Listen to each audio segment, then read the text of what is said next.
हाँ तो गाइस, अगर आप 2022 के ऊपर आप यहाँ पे वीडियो बनाना चाहते हो, जैसे यहाँ पे आप देख सकते हो, जैसे यहाँ पे आप देख सकते हो 2022 इन 7 फोटोज़। तो अगर आप भी इस तरह की वीडियो बनाना चाहते हो और आपकी फ़ोटोज़ को 2022 की मतलब कि जितनी भी फ़ोटोज़ हैं उनको इस तरह से शो करवाना चाहते हो, तो ये वाली वीडियो बहुत इंपॉर्टेंट है, शॉर्ट वीडियो। और यहाँ पे आपने देख सकते हो शॉर्ट वीडियो के ऊपर यहाँ पे इस तरह का फ़िल्टर आ रहा है, किसी भी पोस्ट के ऊपर जिसके ऊपर फ़िल्टर आ रहा है तो आपने इस तरह से क्लिक कर देना है।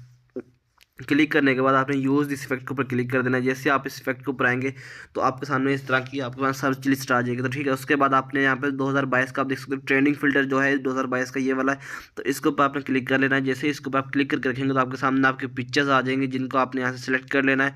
तो सिलेक्ट करने के लिए मैं यहाँ से देख सकते हो जितनी आप पिक्चर्स यहाँ से सिलेक्ट करोगे उतने ही आपके पास यहाँ पे लिखी हुई आ जाएंगी। ठीक है, तो मैंने भी यहाँ पे सिर्फ 4 की हैं, तो जैसे ही हमने 4 की हैं तो मैं यहाँ देख लेना 2022 इन 4 पिक्चर्स आ जाएगा। तो जैसे मैं इसको डन करूँगा तो यहाँ पे, लेकिन 4 पिक्चर्स से ये अलाउ नहीं होगा, ये कम